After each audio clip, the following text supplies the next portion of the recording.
قرآن کی جو میں نے آیت پڑھی، یا ایھا الذین آمنوا، اے لوگو جو ایمان لائے ہو، من یرتد منکم عن دینہ، تم میں جو بھی اپنے دین سے پیچھے ہٹے گا، فسوف یأتی اللہ بقوم، تو اللہ ایسے لوگوں کو پیدا کرے گا، یحبہم، جو اللہ سے محبت کریں گے، ویحبونہ، جن سے اللہ محبت کرے گا اور وہ اللہ سے محبت کریں گے، یجاہدون فی سبیل اللہ، اللہ کے راستے میں جہاد کریں گے، ولا یخافون لومۃ لائم، اور اللہ کے بارے میں کسی ملامت کرنے والے کی پرواہ نہیں کریں گے۔ اس آیت میں اللہ نے ایک طرح کی دھمکی دی ہے، من یرتد منکم عن دینہ، جو بھی اپنے دین سے پیچھے ہٹے گا۔ ارتداد کا مطلب دین چھوڑ دینا یا پیچھے ہٹنا۔ آپ نے لفظ سنا ہوگا نا، رد کر دیا، رد کا معنی لوٹا دیا، ریجیکٹ کر دیا، اور ارتداد پیچھے کو ہٹ گیا، خود ریجیکٹ ہو گیا، باب افتعال۔ تو جو بھی پیچھے ہٹے گا تو اللہ ایسے لوگوں کو پیدا کرے گا جو اللہ سے محبت کریں گے اور اللہ ان سے محبت کرے گا۔ یہ جو پیچھے ہٹنا ہے دین سے، اس کے مختلف درجات ہوتے ہیں۔ جب بھی ہم کہتے ہیں اپنی گاڑی تھوڑی سی پیچھے لے آؤ، پیچھے لانے کا ایک مطلب تو یہ ہوتا ہے آپ لانڈھی گئے ہوئے تھے، ریورس کرتے کرتے گھر پہ لا کے کھڑی کر دیا آپ نے، جہاں سے نکلے تھے وہیں آ کے کھڑے ہو گئے۔ ایک یہ ہوتا ہے کہ آپ نے 4 قدم پیچھے لے آئے، ایک اسٹاپ پیچھے لے آئے، لیکن اس کو کہا یہی جائے گا کہ پیچھے کو آنا۔ منزل ہماری سامنے ہو اور ہم ایک قدم بھی پیچھے کو آئیں تو دنیا میں اس سے بڑا کوئی بیوقوف نہیں ہوتا جس نے جانا کسی منزل کی طرف ہے اور وہ اس منزل کو فوکس کیے بغیر ریورس میں آ رہا ہے بلا ضرورت۔ ریورس وہاں گیئر مارا جاتا ہے، ریورس گیئر، جہاں انسان غلط ٹریک پہ چل پڑتا ہے۔ سیدھے ٹریک پہ آپ جا رہے تھے، چلتے چلتے چلتے راستہ بھول گئے تو پھر آپ تھوڑا ریورس آتے ہیں، لیکن سیدھے ٹریک پہ اگر جا رہے ہیں، موٹر وے پہ آپ کی لوکیشن آپ نے پشاور کی یا لاہور کی ڈالی ہوئی ہے اور آپ لکھا ہوا ہے کہ جی لاہور یا پشاور 80 کلومیٹر 100 کلومیٹر، اور آپ پیچھے آنا شروع ہو جائیں تو لوگ کہیں گے بھائی تم تو منزل ہی سے غافل ہو گئے ہو۔ تو اللہ تعالیٰ نے ہم سب کو پیدا کیا، ہماری ایک منزل بنائی ہے، وہ منزل ہے ایمان اور اعمال صالحہ، یعنی عقیدہ بھی درست رکھیں اور اپنے عمل کو بھی درست رکھیں اور فوکس آخرت کو رکھیں۔ یہ رہنا نہیں ہے یہاں، مرنا ہے، جانا ہے یہاں پہ۔ بہت جنازے آپ نے بھی دیکھ لیے، ہم نے بھی دیکھ لیے۔ ذرا تھوڑا سا تصور کر لیں، جب سے ہم بالغ ہوئے ہیں، عقل و شعور ہم نے سنبھالا ہے، اس وقت سے کتنے جنازے دیکھ لیے ہوں گے، کتنی لاشیں خود اٹھائی ہوں گی ایکسیڈنٹ میں، حادثات میں، کتنے لوگوں کو خود مرتے ہوئے دیکھا۔ مجھے یاد ہے میرا چھوٹا بیٹا، بالکل چھوٹا سا، اس کو زیادہ شعور نہیں تھا، تو یہاں جنازہ آیا، بہت پرانی بات ہے، تو اس بیچارے کو کیا پتا میت کیا ہوتی ہے، جنازہ کیا ہوتا ہے۔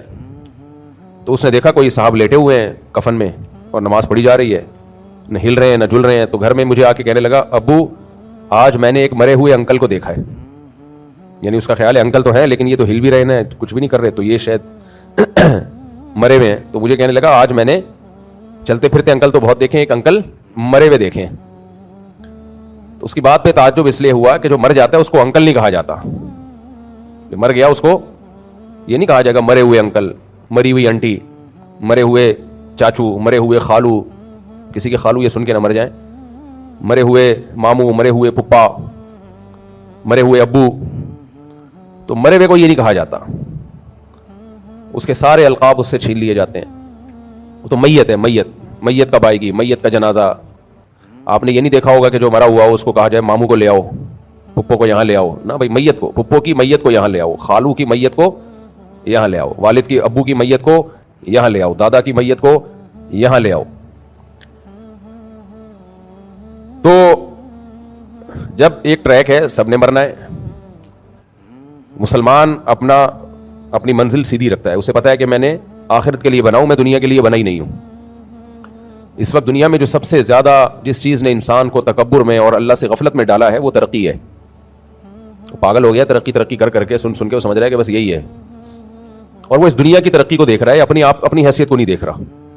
دنیا ترقی کر رہی ہے میرے بھائی، لیکن سائنسدان ترقی نہیں کر رہے، وہ ترقی کے بعد بھی مر جاتے ہیں۔ جو ترقی کروانے والے ہیں وہ دنیا کو آگے چھوڑ کے خود پیچھے چلے جاتے ہیں۔ تو جس دنیا ترقی تو انسان کو کرنی چاہیے تھی نا، اور انسان کی حقیقی ترقی اس وقت تک ہو نہیں سکتی جب تک وہ موت کو آگے نہ دھکیل دے۔ میں سمجھا پا رہا ہوں اپنی بات؟ دیکھو دو ترقیاں، ایک ہے اس دنیا کی ترقی، ایک ہے انسان کی ترقی. انسان تو ویسا ہی ہے، پہلے عمریں زیادہ لمبی ہوتی تھیں، اب عمریں کم ہو گئی. تو دنیا کو آپ ترقی دے رہے ہیں. اس کی اور آسان مثال دیتا ہوں میں. آپ نے اپنے لیے گھر بنایا، گاڑی بنائی، لوگ کہیں گے آپ ترقی کر رہے ہیں. آپ کا پہلا گھر تھا بوسیدہ گھر تھا، اس کو تھوڑا آپ نے کشادہ کر لیا، کچن کو توڑ کے آپ نے ریپیئر کر کے اچھا کچن بنا لیا. واش روم بھی خراب سا واش روم تھا، اس میں بڑے لگژری آپ نے نل کے شل کے لگا دیے. تو آپ مجھے بتاؤ آپ ترقی کر رہے ہو یا آپ کا گھر ترقی کر رہا ہے؟ بولو نا. گھر ترقی کر رہا ہے. ٹینک اچھا بنوا لیا آپ نے، گھر میں ایئر کنڈیشن لگوا دیا، سولر پلیٹیں لگا کے بیڑا غرق کر دیا اپنے پیسوں کا آپ نے، کیونکہ گورنمنٹ نے اسکیم کیا کر دی، چینج کر دی. کیونکہ حکومت بھی کھیلتی ہے لوگوں کے ساتھ. پہلے پلیٹیں بکوائیں لوگوں کو لالچ دے کے، پھر یونٹی اتنے گرا دیے ہیں کہ کس قدر ضلالت ہے آپ اندازہ لگاؤ. تبھی لوگوں کا اعتماد ہٹتا ہے ان لوگوں پہ. اس قدر لوگوں کے ساتھ کھیلتے ہیں یہ لوگ. بد دعائیں جو پڑتی ہیں تو بلا وجہ نہیں پڑتی ہیں. دنیا میں کہیں ایسا نہیں ہوتا کہ آپ لوگوں کو ایک لالچ دو، یہ تو معاہدے کی خلاف ورزی ہے. آپ لوگوں کو ایک لالچ دو اور لوگ دھڑا دھڑ سولر پلیٹیں خرید لیں اور اس کے بعد آپ کہو کہ یونٹ ہم نے کم کر دیے ہیں. تو کیا آپ کو پتا ہے لوگ لاکھوں روپے لگا چکے ہیں. کوئی بات نہیں، مجھے پتا ہے غم کیوں نہیں ہوتا، آخرت ہے نا. خدا کی قسم آخرت کا تصور سارے غموں کو زیرو کر دیتا ہے، سارے غموں کو زیرو کر دیتا ہے. آخرت نہ ہوتی تو میں مر چکا ہوتا ویسے ہی. کیوں مر چکا ہوتا ہے آپ سب کو پتا ہے. آخرت کا تصور نہ ہوتا ہم سب ڈپریشن سے پاگل ہو چکے ہوتے. دیکھو آخرت کا تصور نہیں ہے جاپانیوں میں، سب کچھ ہو کے بھی خودکشیاں کرتے ہیں. سارے نہیں کرتے، بہت سے لوگ کرتے ہیں. تو ہمارے ہاں آخرت کا تصور ہے، اور صرف تصور نہیں ہے، ہمیں اتنا یقین ہے کہ موت کے بعد زندگی ہے. اللہ نے اس مسئلے کو بہت کلیئر کر دیا ہمارے سامنے، اتنا کلیئر کر دیا ہے کہ بہت ساری چیزوں کو انسان وہ غم ہے بھی نہیں اصل میں، وہ تو نعمتیں میں ڈوبے ہوئے ہم لوگ. لیکن جب آخرت نہیں ہوتی نا سامنے تو کوئی نعمت تھوڑی سی کم ہو جائے اس پہ بھی پاگل ہو جاتا ہے انسان. غم ورنہ ہم لوگوں کی زندگی میں کہاں ہے بھائی، کھا رہے ہیں پی رہے ہیں. ہمارے غم یہ ہوتے ہیں کہ دوسرے کو دیکھ دیکھ کے جلنا. آج کل جو مارکیٹ میں غم چل رہا ہے وہ کیا چل رہا ہے؟ صبح اس کو پراٹھے مل رہے ہیں کم وقت کو، دوپہر کھانا بھی مل رہا ہے، رات کھانا بھی مل رہا ہے، شام کی چائے بھی مل رہی ہے، رات کو سونے کے لیے جگہ بھی ہے، پھر بھی ٹینشن میں ہے. کیوں؟ دوسروں کو دیکھ رہا ہے. ابے اس نے تو یہ بھی لے لیا، وہ تو وہ بھی کر لیا، وہ تو آن لائن بزنس بھی شروع کر دیا، وہ تو جس کام میں ہاتھ ڈالے چمتکار ہو جاتی ہے. تو کوئی بات نہیں یار، مر جاؤ گے ختم. جو آگے نکل گیا وہ مر کے کہاں جائے گا؟ یار آپ لوگ بول لیا کرو میرے بھائی، جو آپ سے آگے نکل گیا تو کہاں جائے گا؟ آ رہے ہیں قبرستان میں ملاقات ہونے والی ہے، کوئی ٹینشن کی بات نہیں ہے.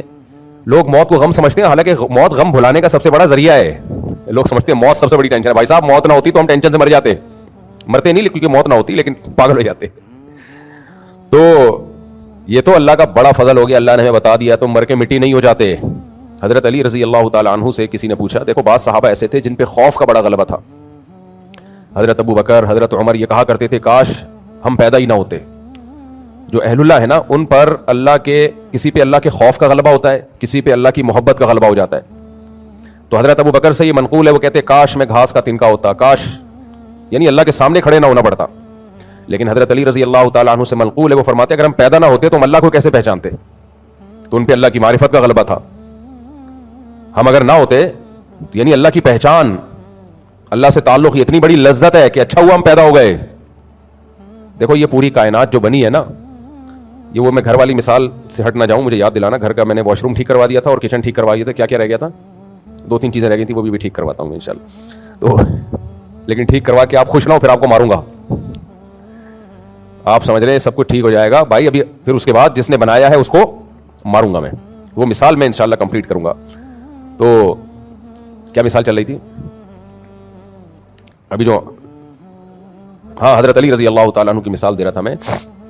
حضرت علی رضی اللہ تعالیٰ عنہ فرماتے تھے، ان سے منقول ہے کہ ہم پیدا نہ ہوتے تو اللہ کی معرفت پہچان کیسے ہوتی.